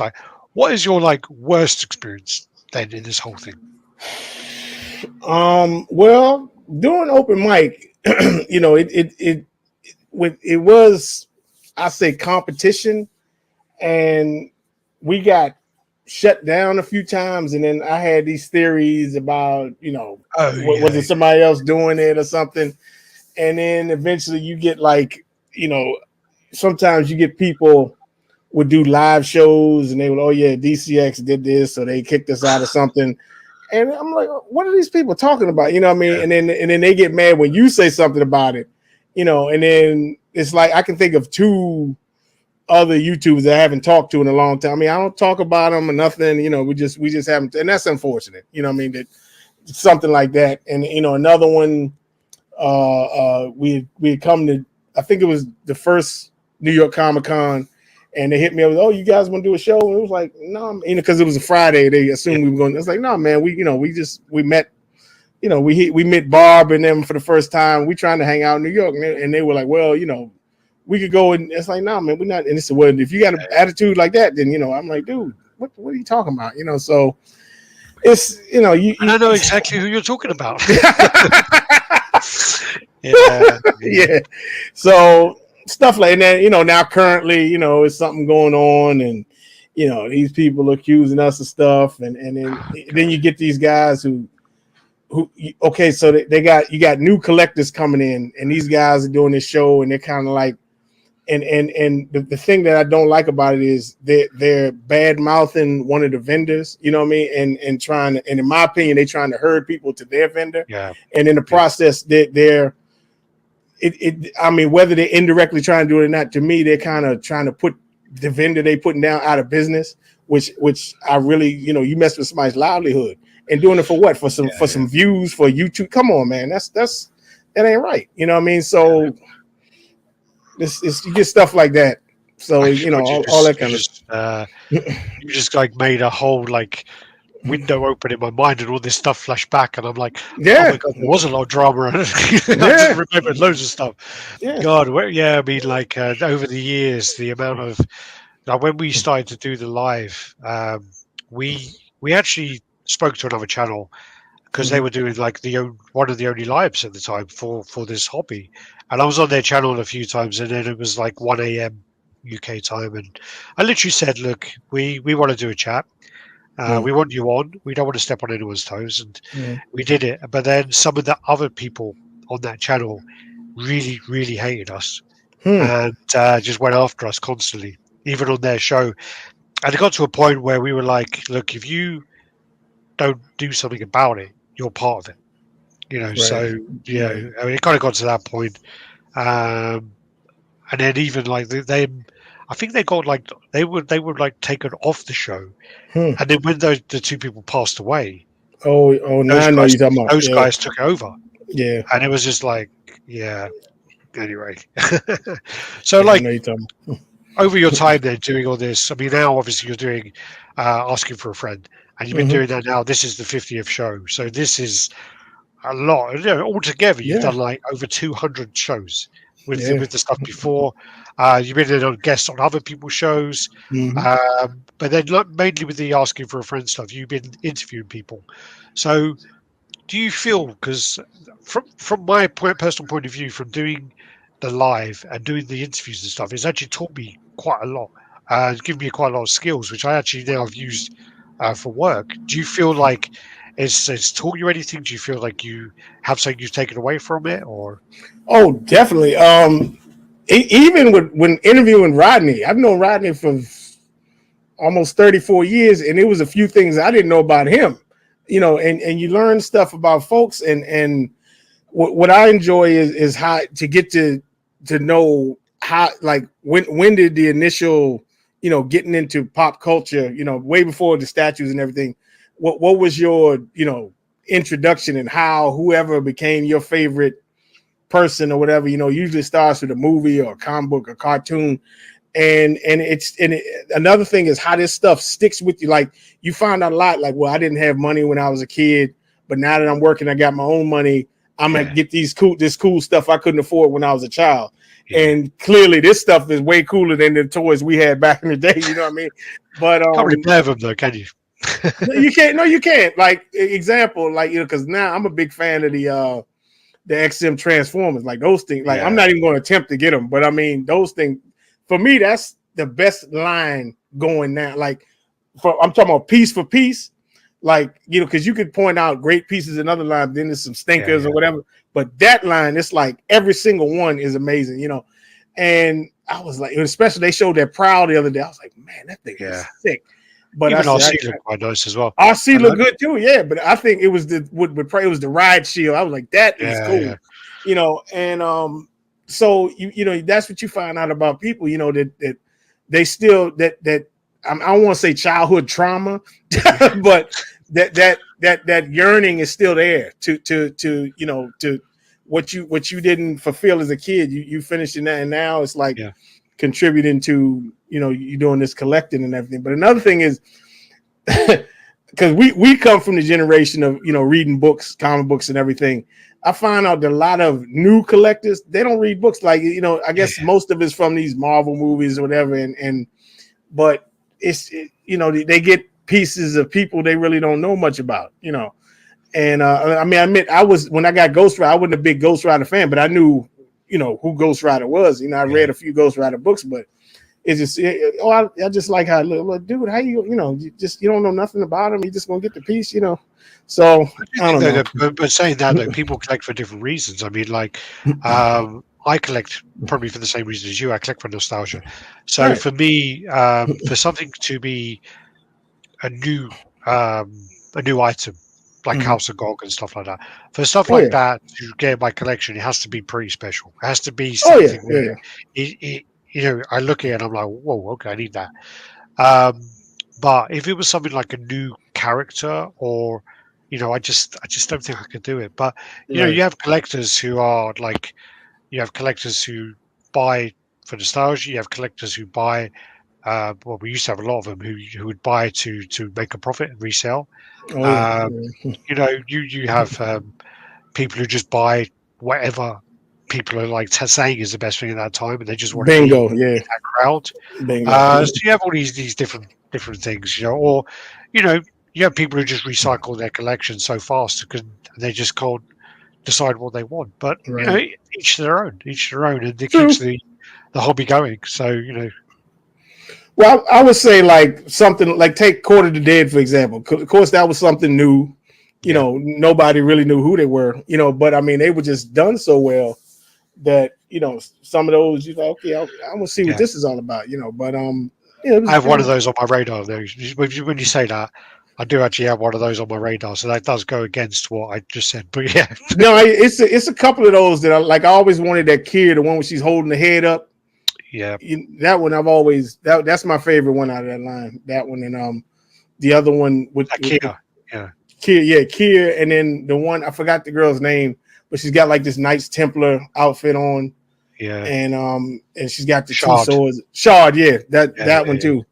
And those the one I won is Malavestros. Oh, I've seen that one. The master folks, the Master Barber, he has that. That's a great piece. Yeah. That's the scroll. He has the scroll. With It's amazing. They're flying out of it. So well. I mean, I went back and it doesn't really count as a different line and stuff because as a kid, I think I've told you this story so many times. I'm pretty sure I have. As a kid, my grandma had 2 videotapes. My grandma had Enter the Dragon, and she had Dawn of the Dead. They were the 2 videotapes my grandma had. She had the old style top-loader VHS. Oh yeah. And it even had like the remote control you had to plug in. And so like she had these 2 videos. So literally, when I was about 5 or 6 years old, my dad, he calls me in. He goes, "Hey, come here, you gotta see this." I walk in, and it's Dawn of the Dead, right? And I remember it, and it's the part where they're refueling the helicopter, and the zombie walks up the boxes and gets the top of his head cut off. And I don't know whether that scarred me for life, but like since then, I've always been a big like horror fan, and I've always been a big zombie fan. So for that, I got the original the Dead line from Sideshow. So I picked up all of those. So I guess that's something which they are a separate line, but they are based upon the kind of tropes of the different zombies anyway. So it doesn't really, Because you got Patient Zero, right? I got Patient Zero first, and then I got the Undying Carcass. Okay. And then I always wanted the others, and I was just always like, I want them, but I don't really have the space for them, and also I don't really want to pay the price that they go for. And I was just scrolling on eBay, and some guy listed the Templar, so Templar's Verdict, for £200, and I was just like, I need it, and it was like collection only, and I'm like, oh shit. I look it up, and it was literally a 15-minute walk from my house. Wow. So I contact him, and I go, I'm coming now. I'm going to give you cash. Yep. So I did that. And then I spoke to him, and he had a few other pieces, but he wanted like really high prices for them. Apparently what happened was someone bought Templar's Verdict from him. They returned it and said it was damaged. And he then listed it as 200, saying it was damaged. But what happened is on the replacement hand, the peg is really small and the hole's really big. But what happens is they have like a rubber tube that you take off and you put it onto the other hand. So what's happened is the person hasn't realized that. So they're just like trying to get the hand in there without this tube on it. But the tube comes off and goes onto the other one. And so I got that really cheap. And then literally a couple of months later, he listed the Frozen Dead, or there's like this Nazi zombie one, which they even have like it has a swastika on his arm, but they've changed it into like another, like a similar thing. So it's like that one, and the other one on that line is the Jack the Ripper, which I really want. That one's sick. I've never seen it, but I've seen the pictures. That one's nice. That one is really, really good, and you could tell it was done around the same time as the Joker.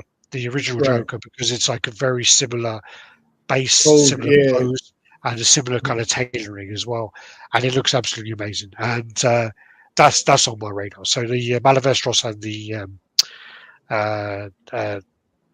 Jack the Ripper, they're the two on there.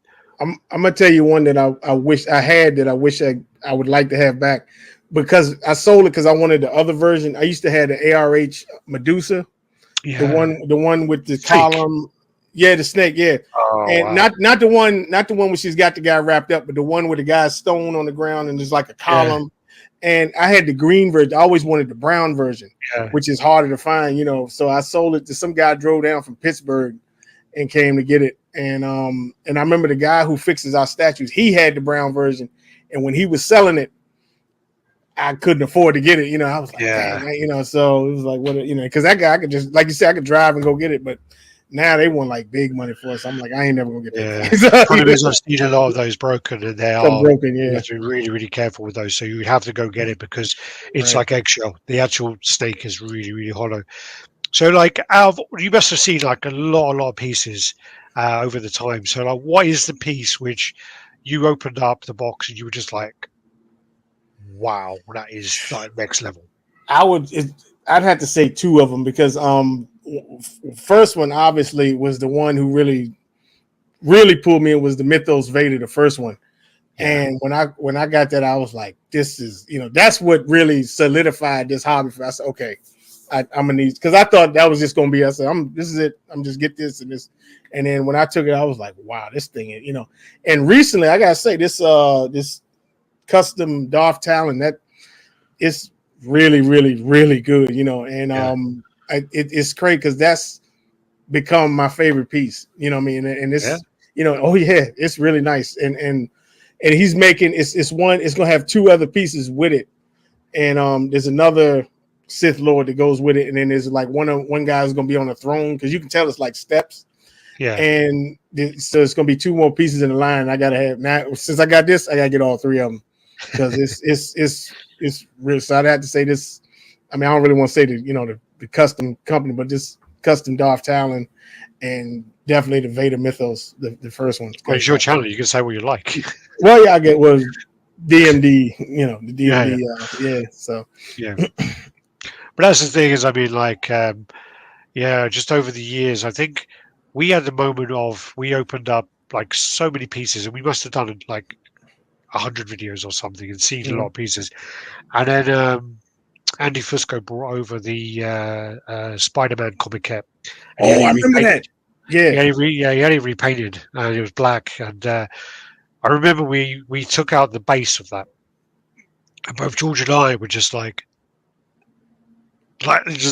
frozen because we were just like, we spoke about it after. We were like, that's the moment you realise that there's stuff out there that's totally next level. Like that base on it is really good. I've still got that piece upstairs. It's still one of my favorite pieces. That's my favorite Spider-Man. That's my favorite. Yeah. And then I think the one where, the only time I ever stopped recording a video. I remember this one. buy a piece was Lobo. Right. Went to George's house. He got Lobo and Dog. Opened up Lobo. And luckily he was messing around and couldn't get the belt on. So I was just like, all right, I'm back in a second. I went away. I literally ordered it on the spot. And I'm like, this piece is special.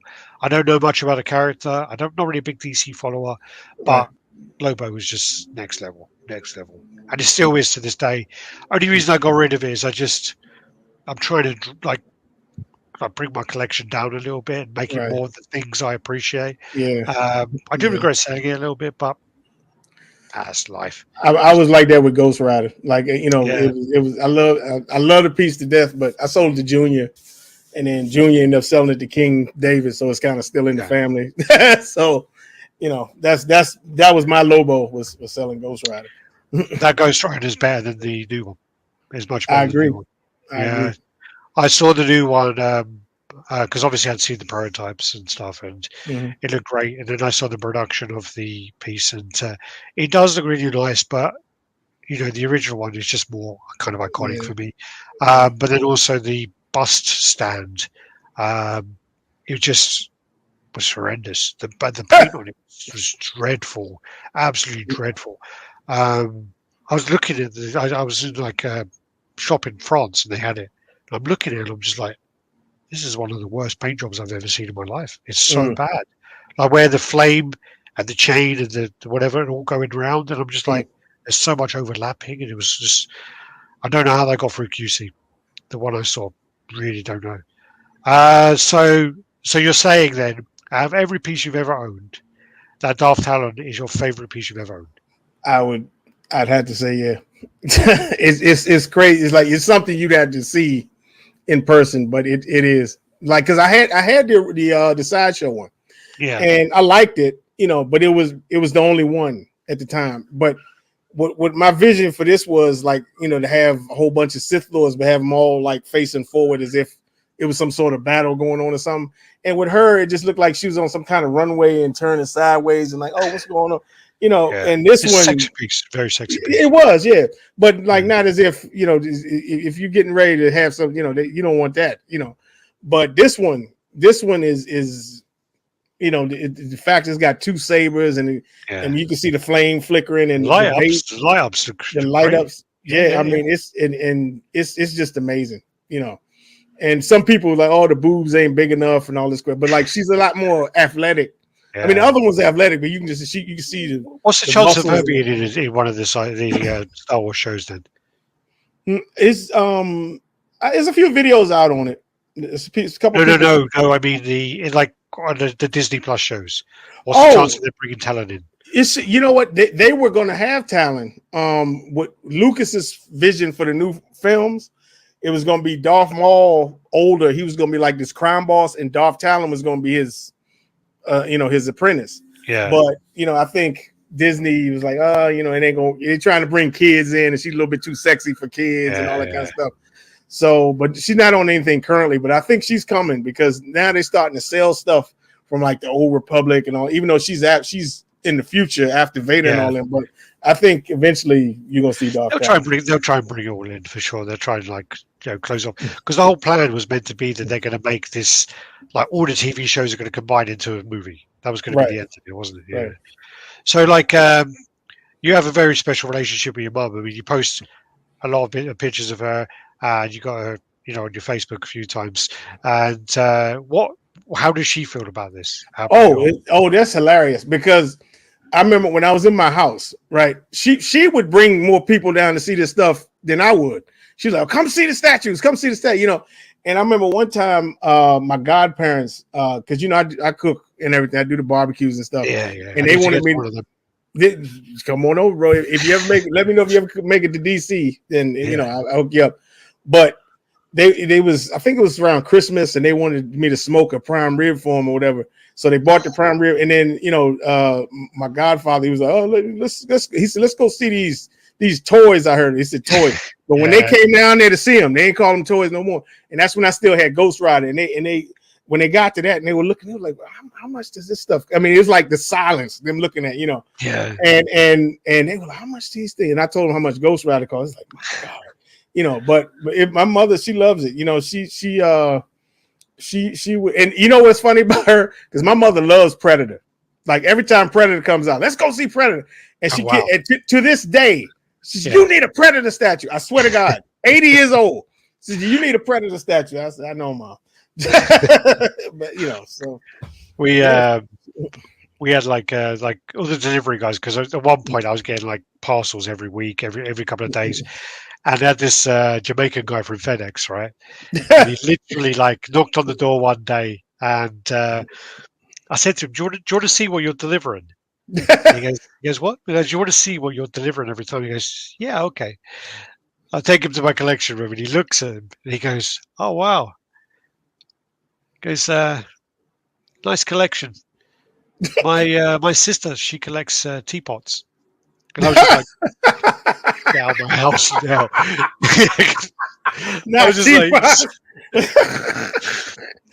just like, "Son of a bitch." No, here's a funny one. I had these two, when I was still at the house, these two HVAC guys came to put some air ducts in or whatever. And they're like, "Oh, it'll take us 5 minutes," so they had to come downstairs. And one guy, he walked past me, he said, "Man, look at this." And and they go over and they're there 45 minutes. And I thought you guys, no, don't worry about it. Don't worry. And then they add again, "How much is it?" I told them how much. Then they hurry up and it's okay, let's go.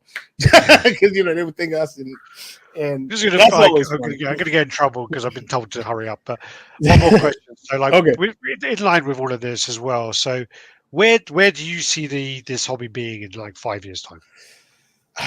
I honestly don't know. I'm hoping, I don't know, because the shipping is getting high and the prices are getting out of control, and it's so much volume and edition sizes, and you got 800 Batmans and I don't know, man. I think it might price itself out because you got a lot of people getting out, which would be a shame because this hobby is great.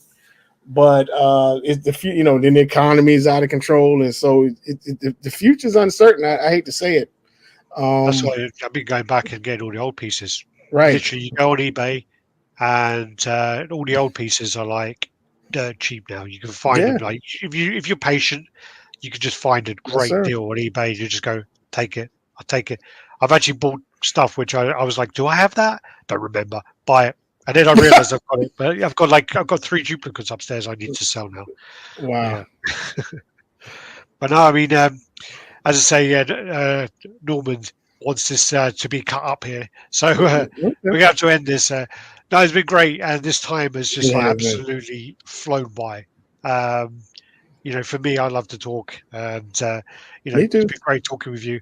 And just want to say to everyone, make sure, if you're not subscribed to the channel, make sure you subscribe. Thor and Rodney as well, both pillars of the community. They've been great with everyone, great helping everyone out, and they are the kind of guys who are going to share that information if they have it. They're not going to keep things to themselves. And if you ask them what they think of something, they're going to tell you. They're going to tell you how it is, and no BS. So definitely check out the channel. Definitely subscribe to them. And it's been an honor to be part of this. So thanks, brother. Appreciate you. All right. Take care.